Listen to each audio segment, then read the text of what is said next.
Hey guys, finally back with the last piece of the Megaman puzzle.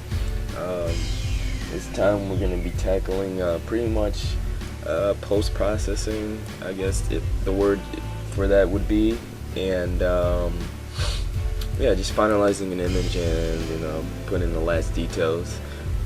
Sorry, it's been really long since my last video. I think it's been about 4 months. Just been doing a lot of things here and there. Actually working on one of my own IPs. It's gonna be a game. I don't really want to talk too much about it, but when it's done, I'll definitely let you guys know. So basically, that's been taking up a lot of my time, and then working, etc. So, but I think I have more time, so I'm gonna start doing quite some more videos. And I think I'm always trying to get better in my art too. So I always want to give you guys like the best that I can do when I'm making these videos. So yeah, it takes a little bit longer, but yeah. Anyways, let's just get right into this. It's gonna be about 16 minutes long, so bear with me. I'm not gonna be talking as much just because most of the stuff that I needed to say I already said. But I'll just keep you guys in my head when I'm doing some of these things. So let's start it up.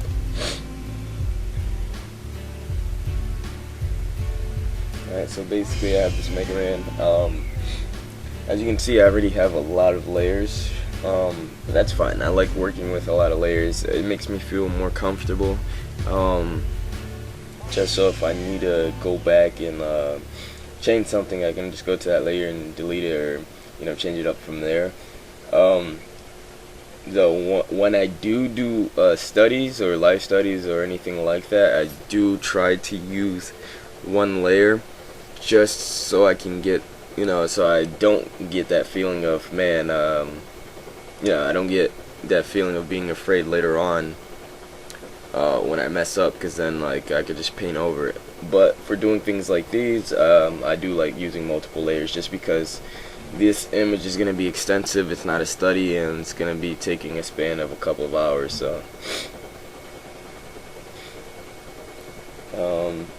So yeah, as you can see right now, I'm just going in there detailing, adding some blood to his face.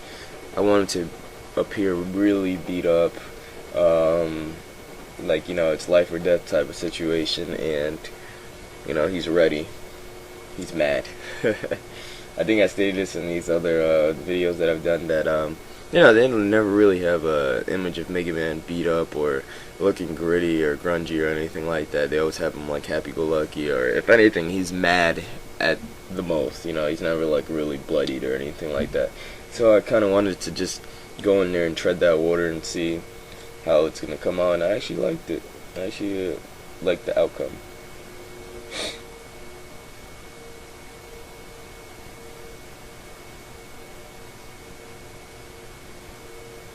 As you can really see, I'm just like adding like little small details here and there. You probably really won't see them, but it makes me happy just to go in there and just make sure everything looks pretty good when I'm zoomed in pretty much all the way.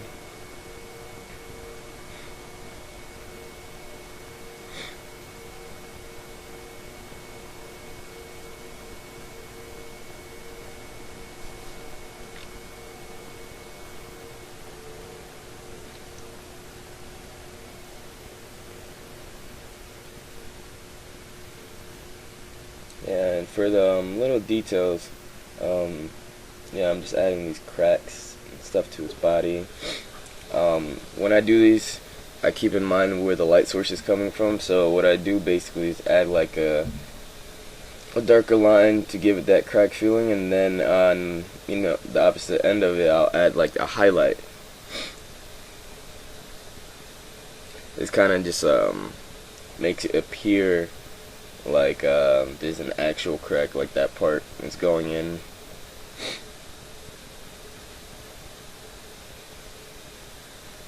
You always want to add like something bright by the contrast of the dark and brightness. That's what really makes it appear more realistic.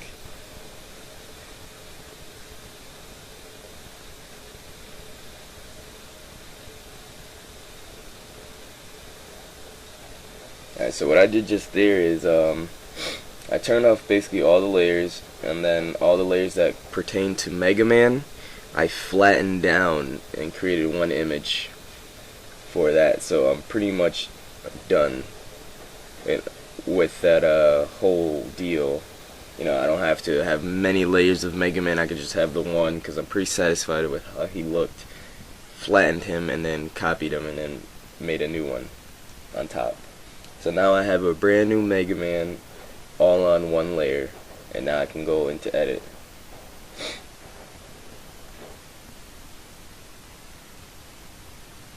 And right now I'm kind of adding just like random textures to the actual canvas. What this does is just gives it more of like this realistic effect, like if you were painting on an actual canvas. Like canvas have like these bumps and textures to it, and I kind of wanted to give that effect. So I'm just painting on top of it very lightly with these texture brushes, trying to get, you know, some grit.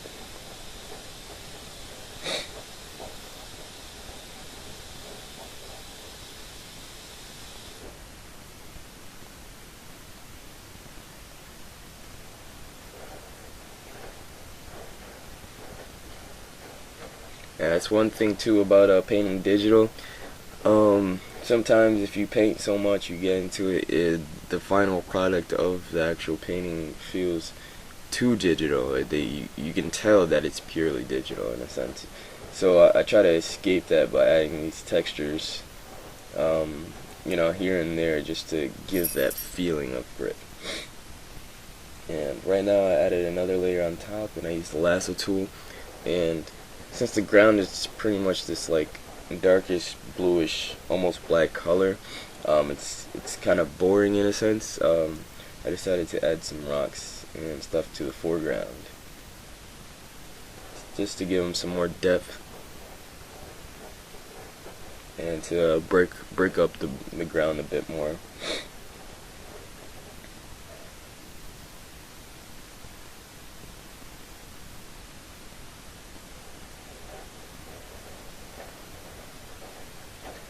When I'm doing these rocks, also I'm keeping in mind like the flow of action in a sense. Yeah, like since he's kind of like leaning back in a sense, and everything is going on a diagonal towards him, you know, starting from his leg up to his body, I want the rocks to follow that same flow. So when your eyes look, it's leading into his face or into his gun. And right now I'm just I want Mega Man to kind of have like this blast going on, and it's kind of a last minute thing. Not really last minute, but you know, like the last kind of type of thing. And I was just basically sketching out how I think it should look, like a spinning type of vortex, like the ball of energy is slowly forming inside his weapon.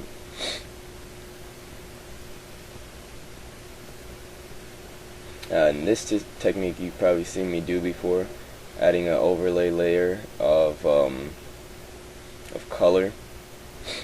This is kind of like a final, like one of these final touches that I do to an image. What it does basically, it kind of makes all the colors kind of stay around the same hue in a sense. And what I did was add it to Mega Man, and I masked it onto him.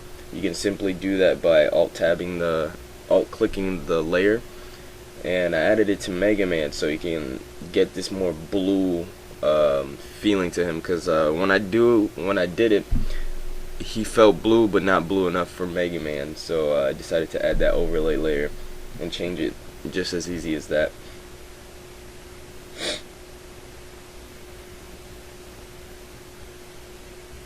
And then again, I'm still going in, adding more of these texture brushes.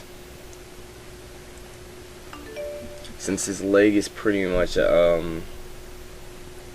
know, it takes up almost half the screen right there. Since his leg does, it has to feel like, you know, it has to have that level of detail. So I'm just going in there and just adding some more like texture brushes to his leg.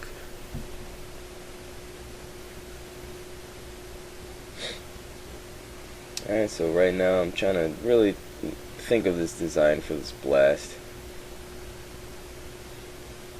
honestly had no clue on how I was gonna do it since the beginning. So I'm just playing around right now, messing around.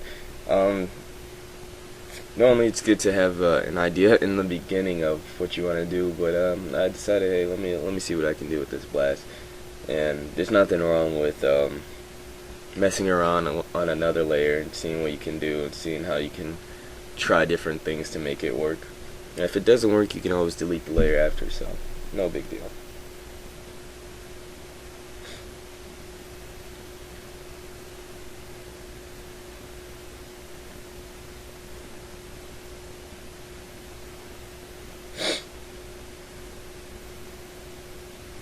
Yeah, but right now I'm just playing, messing around still, transforming it, trying to see, just trying to get this blast to look somewhat decent.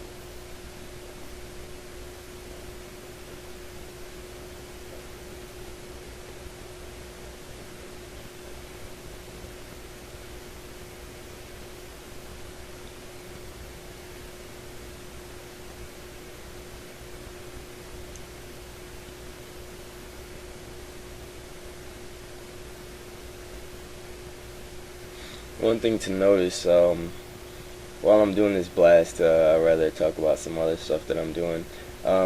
Actually, right there, you can see that I added some reflected light onto its leg.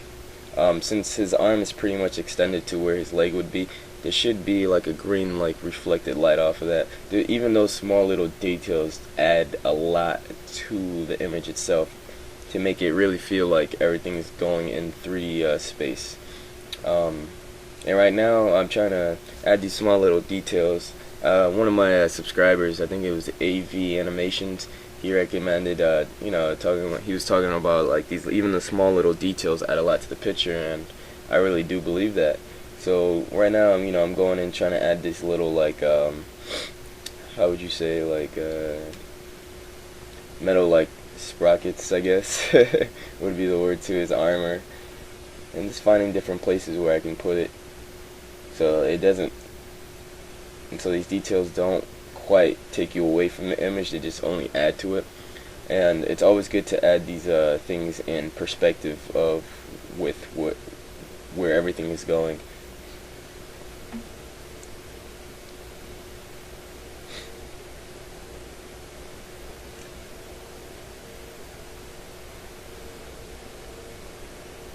And see right here, I'm trying to figure out just the right balance between showing these details, and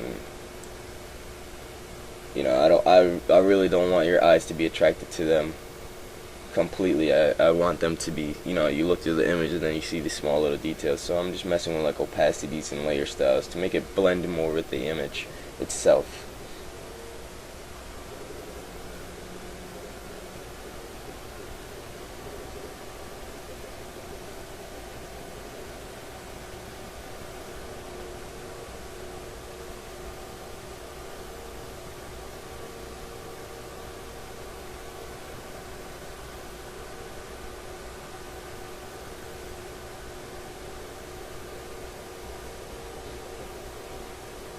Alright, another thing to note is atmospheric fog. I know I talk about this a lot in a lot of my videos, but it's one of the things that help push things into space and help people realize, that this image is 3D in a sense, So atmospheric fog plays a big part into that. So what I did was Megaman, since his background is pretty much orange, his back arm, the one that doesn't have the cannon, is kind of getting enveloped in that orange smoke to help push it further back, to help trick the eye in a sense that, for the viewer to think that, okay, his arm is receding back into space. Just those little things like atmospheric fog, it's very excellent. Basically, I learned that from watching a lot of Fang videos. He talks a lot about these technical aspects that really play an important role in creating a finished image. So if anybody needs to know, his name is Feng Shu or Feng Shui, something like that. I can post his stuff into the actual link. so you guys can check them out later. So now I'm going back into the blast and trying to add like these power effects, like maybe it's like the blast is spinning, it's slowly powering up and about to charge. And I'm adding like these little brushes to give these effects. What I did here is I took pretty much the Megaman X logo, in a sense, the X part of the logo. I didn't want it to make it a big part of the image, I just wanted the X part. So I just, cut it out, and I am putting it behind him, in a sense, just to give that a little feeling, feeling, so people will know that this is Mega Man X if they didn't include it in the beginning. I'm just slowly blending it in to the image. Like these small little details, I don't want them to take up too much of the image. I don't want your eye to be attracted.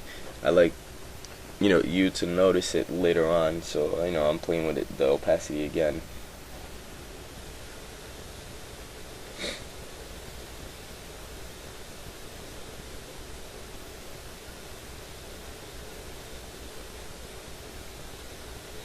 And as you can see, I think I didn't record one piece of this, but by his gun I added these few rocks that I wanted to seem like they're floating up, as if like the force of the blast is not really the force, but the gravitational pull of the blast is pulling these rocks up from the ground and just like having them hover.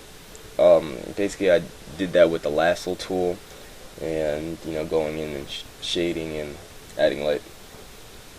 And right here was where Adobe did crash on me for a little bit, but I was able to recover, luckily. Thanks for autosave.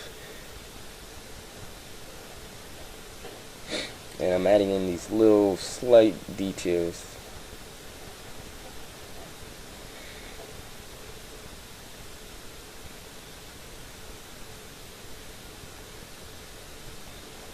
So everything I do, I try to make sure that you guys can see where my brush settings are at and how I'm using them, so you guys can get a better idea. And yeah, we're pretty much done with this video. I'd like to thank you guys for watching, coming out and checking them out, and bearing with me for 4 months of absence. Just to let you guys know, I'm never really truly gone. I'm always here checking up on stuff, but I'm always trying to figure out what topics that I want to do for the next videos. So if you guys have any recommendations, don't be afraid to ask me or let me know. If you guys have any comments, jokes, whatever, I'm always down for those. And I think my next videos are going to be, I'm probably going to do some more League of Legends. I'm still pretty much into that, and I think they're fun. But if you would like to see me do anything else, don't be afraid to ask. And thank you for